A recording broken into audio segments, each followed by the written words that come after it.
नमस्कार मित्रांनो, के R maths आणि जी केमध्ये आपलं स्वागत आहे. मागच्या व्हिडिओमध्ये मित्रांनो आपण बेरीज व वजाबाकीतील चिन्हांचे नियम पाहिलेले आहेत. आज आपण गुणाकारातील चिन्हांचे नियम पाहणार आहोत. चला मित्रांनो 2025ला पोलीस भरती आलेली आहे आणि त्या पोलीस भरतीसाठी आपल्याला सर्वांना लेखीची तयारी जर करायची असेल तर गणित हा विषय अतिशय महत्त्वाचा आहे. आणि गणितासाठी जर तुम्हाला शिकायचं असेल तर माझ्या चॅनलला सबस्क्राईब करा, कमेंट करा आणि लाईक करा. मित्रांनो, आता आपल्याला गुणाकारातील चिन्हांचे नियम पाहायचे. चला पाहूया. मित्रांनो, जर दोन संख्या असतील आणि त्या दोन्हीच्या दोन्ही जर प्लस असतील किंवा धन असतील आणि त्यांच्यामध्ये जर गुणाकार होत असेल तर त्याचं उत्तर मित्रांनो प्लस येते. जसं की +5 गुणिला +2, उत्तर काय येते मित्रांनो 10. पण दोन्ही संख्या प्लस आहेत म्हणून उत्तर काय आलं मित्रांनो धन आलेलं आहे, म्हणजे प्लस आलेलं आहे. चला दुसरा पाहू. प्लस गुणिला मायनस म्हणजे धन गुणिला वजा. म्हणजे याचा अर्थ काय होते मित्रांनो, दोन चिन्ह आहेत आणि विरुद्ध आहेत आणि त्यांच्या मधात जर गुणाकाराचा होत असेल तर काय होते पाहूया. कोणतं चिन्ह येते. +5 गुणिला -2. मित्रांनो, या दोन संख्येमध्ये गुणाकार झाला आणि दोघांची चिन्ह विरुद्ध आहेत, म्हणजे प्लस आहे आणि मायनस आहे. तर याचं उत्तर काय आलं मित्रांनो 5 गुणिला 2 म्हणजे 5 दुनी 10. पण प्लस आहे आणि एक मायनस आहे, तर याचं उत्तर काय आलं मित्रांनो -10. चला पुढचा पाहूया. पहिली संख्या मायनस आहे आणि दुसरी संख्या प्लस आहे. मित्रांनो, दोघांमध्ये गुणाकार झालेला आहे तर त्याचं काय होते. -5 गुणिला +2. मित्रांनो, विरुद्ध चिन्ह आहेत. विरुद्ध चिन्ह असलं तर काय होते. विरुद्ध चिन्ह असलं तर वजाबाकीचं चिन्ह येते. उत्तराचं चिन्ह वजाबाकी असते. चला पुढचा नियम पाहूया. मित्रांनो पहा, दोन्ही चिन्ह मायनसचे आहेत म्हणजे वजाबाकीचे आहेत आणि त्यांच्यामध्ये गुणाकार होत आहे. काय होत आहे. गुणाकार होत आहे. जर गुणाकार होत असेल आणि दोन्ही चिन्ह विरुद्ध सारखे आहेत, सारखे असले तर मित्रांनो त्याच्यात काय येते प्लस येते. आलं लक्षात. चला आता आपल्याला पुढे पाहायचं आहे काय होतं. मित्रांनो, सम आणि विषम संख्ये याचा वापर कसा केला जाते चिन्हांमध्ये आपण पाहूया. मित्रांनो, हे अतिशय महत्त्वाची गोष्ट आहे. समसंख्या म्हणजे काय असते.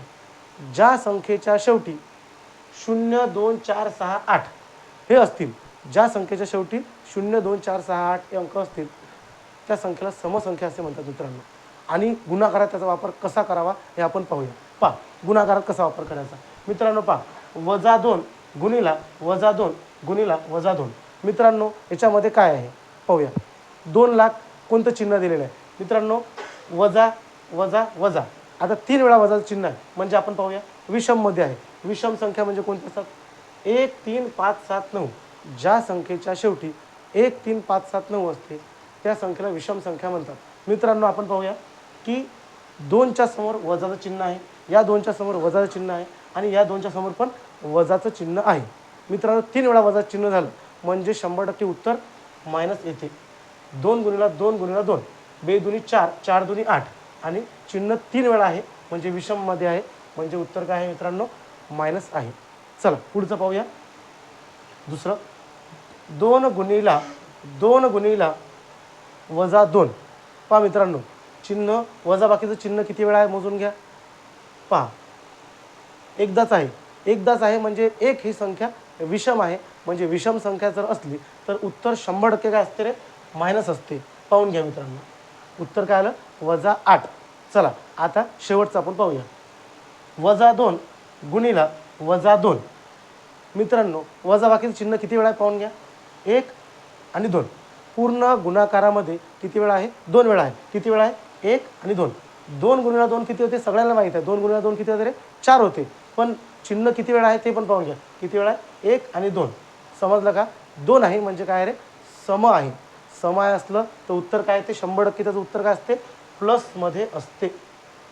चला तुम्हाला समजलं का मित्रांनो.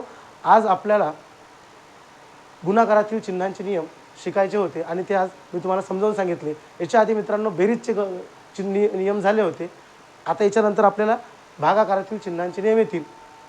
मित्रांनो, पोलीस भरतीसाठी सर्वात महत्त्वाचा व्हिडिओ आहे. जर तुम्हाला हा व्हिडिओ आवडला असेल तर या व्हिडिओला शेअर करा, लाईक करा, कमेंट करा. धन्यवाद.